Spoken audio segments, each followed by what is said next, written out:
आप सभी का स्वागत है हमारे इस YouTube चैनल में। आज की इस वीडियो में हम NCERT क्लास 10th का साइंस विषय का एक वेरी इंपॉर्टेंट वीडियो लेकर के आए हैं। और इस वीडियो में हम चैप्टर नंबर 5 जिसका नाम है जैव प्रक्रम, इस चैप्टर का पाठगत प्रश्न देखेंगे जो कि पेज नंबर 107 में है। आप लोग यहाँ देखकर आश्चर्यचकित ना होइए कि चैप्टर नंबर 5 में जैव प्रक्रम नहीं है। आप लोगों को बता देना चाहते हैं कि NCERT का जो बुक्स है उसमें बहुत सारा बदलाव हुआ है, ठीक है। और इसके लिए क्या हुआ है, इसके कारण जो चैप्टर नंबर 5 है उसमें जैव प्रक्रम आ गया है, ठीक है, जो कि 6 चैप्टर में था, ठीक है। और इस चैप्टर का पेज नंबर 107 में जो भी पाठ में दिया हुआ सवाल है पाठ के अंदर, उसको आज हम हल करेंगे। तो चलिए वीडियो को शुरू करते हैं, ठीक है। तो चलिए यहाँ पर पहला प्रश्न क्या है, मानव में वहन तंत्र के घटक कौन से हैं, इन घटकों के क्या कार्य हैं। देखिए सवाल क्या पूछा है कि मानव मतलब कि आदमी, इसमें वहन तंत्र का, वहन का मतलब क्या होता है, वहन का मतलब होता है एक जगह से दूसरी जगह जाना। तो हमारे शरीर में सामान्यतः एक जगह से दूसरी जगह क्या जाता है, तो खून यानी कि रक्त, ठीक है। तो सवाल में पूछा है कि मानव में वहन तंत्र के घटक यानी कि रक्त को एक स्थान से दूसरे स्थान तक ले जाने के लिए कौन कौन सा घटक है, कौन कौन सा अंग है, ठीक है। और इन घटकों का क्या कार्य है वही लिखना है। तो चलिए आंसर क्या लिखें, देखिए मानव में वहन तंत्र के घटक और उनके कार्य निम्नलिखित है, ठीक है। पहला क्या है, हृदय। अब देखिए हृदय के बारे में थोड़ा सा जान लीजिए कि हृदय जो है यह एक सरल पेशी अंग है, ठीक है। अब इसका कार्य जानते हैं। देखिए हृदय का कार्य में क्या लिखें, यह शरीर के विभिन्न भागों तक रक्त को पहुंचाने के लिए उसे पंप करता है तथा उसे वापस लाता है। देखिए हृदय क्या है, एक पंप मशीन है, ठीक है। पानी जो जिससे हम लोग मान के चलिए जिससे सिंचाई करते हैं वो एक प्रकार की मशीन है जो पानी को क्या करता है, खींचता है कुआं गड्ढा इत्यादि से और सभी जगहों में फैलाता है जहाँ पर हम लोग को ले जाना पड़ता है। उसी प्रकार से हृदय है, हृदय क्या करता है, हम लोगों का जो शरीर है उसमें विभिन्न रक्त वाहिनियाँ हैं, ठीक है, यानी कि शिराएँ और धमनी। उन शिराएँ और धमनी से यह हृदय जुड़ा हुआ है, जिससे जो रक्त है, जब हृदय रक्त को पंप करता है तो वो शरीर के विभिन्न भागों में पहुंच जाता है। यानी कि हृदय का मुख्य काम क्या है, तो मुख्य काम है हृदय का खून को पंप करना, यानी कि खून को गति देना, ठीक है, खून को गति देना जिससे वह शरीर के विभिन्न भागों में जा सकता है। चलिए देखते हैं दूसरा। तो चलिए अब हम देखते हैं दूसरा नंबर। दूसरा नंबर में क्या है, रुधिर, जिसको रक्त भी बोला जाता है, खून भी बोला जाता है और अंग्रेजी में हम लोग इसको बोलते हैं ब्लड। चलिए इसका पहले पढ़ते हैं क्या क्या चीज़ लिखा हुआ है, फिर आपको बताएंगे इसका कार्य क्या है। यह एक तरल संयोजी उत्तक है, इसको पहले समझ लीजिए कि जो रुधिर है वो एक तरल संयोजी उत्तक है। इसका मतलब क्या है कि जो रुधिर है वो तरल के रूप में पाया जाता है और संयोजी उत्तक है मतलब कि इसमें बहुत सारा चीज़ जुड़ा हुआ है, संयोजी उत्तक का मतलब है, ठीक है। फिर क्या लिखा है इसमें, जिसमें श्वेत रक्त कणिका यानी कि WBC जिसको बोलते हैं वाइट ब्लड सेल्स या वाइट ब्लड कॉप्स्यूल्स। फिर होता है लाल रक्त कणिका, लाल रक्त कणिका को क्या बोलते हैं, रेड ब्लड सेल्स यानी कि RBC।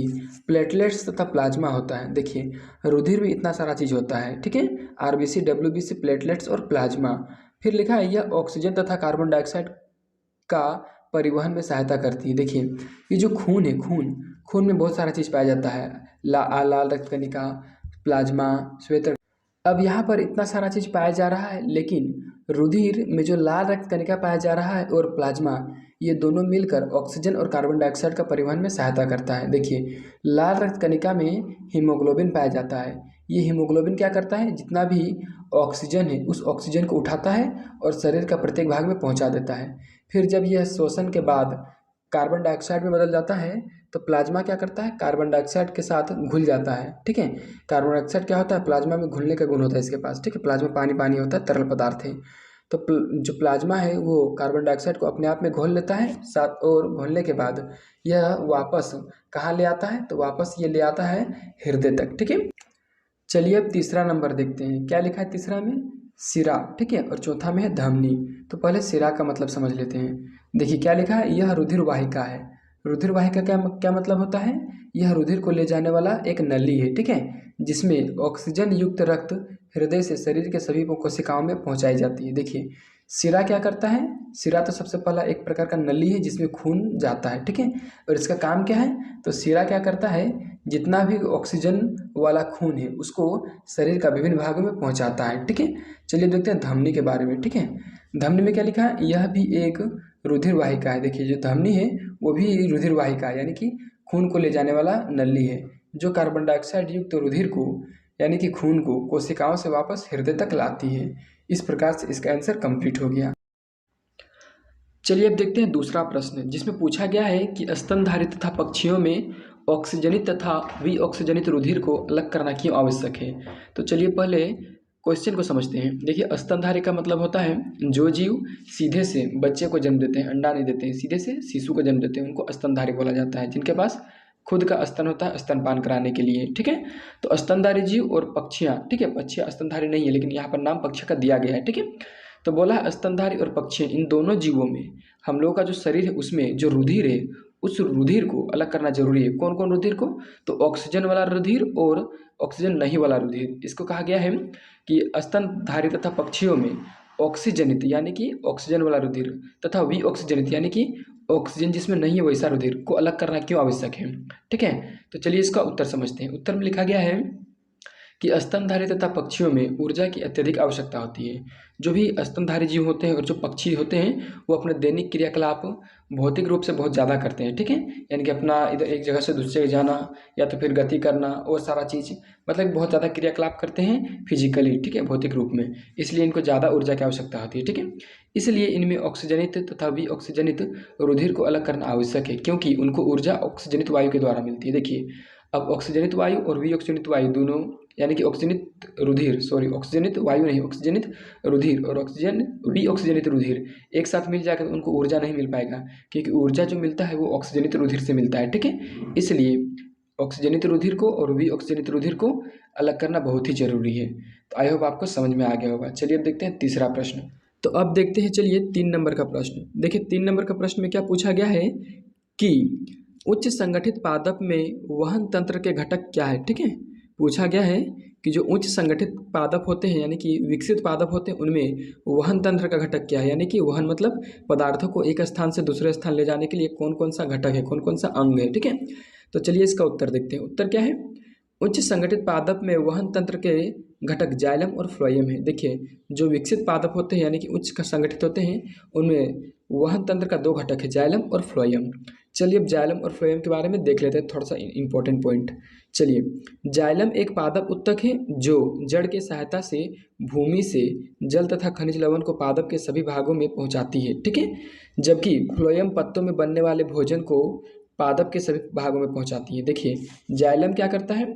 जाइलम एक प्रकार का पादप उत्तक है जो क्या करता है, जितना भी उसका जड़ के आसपास मिट्टी में मौजूद खनिज लवण है और जल है उसको अवशोषित करता है और पादप के सभी भागों में पहुंचाता है, ठीक है। वहीं अगर बात करें फ्लोएम का, तो फ्लोएम क्या करता है, जितना ही पत्ता में भोजन बनता है उस भोजन को, सभी भोजन को पादप के सभी भागों में पहुंचाता है, ठीक है।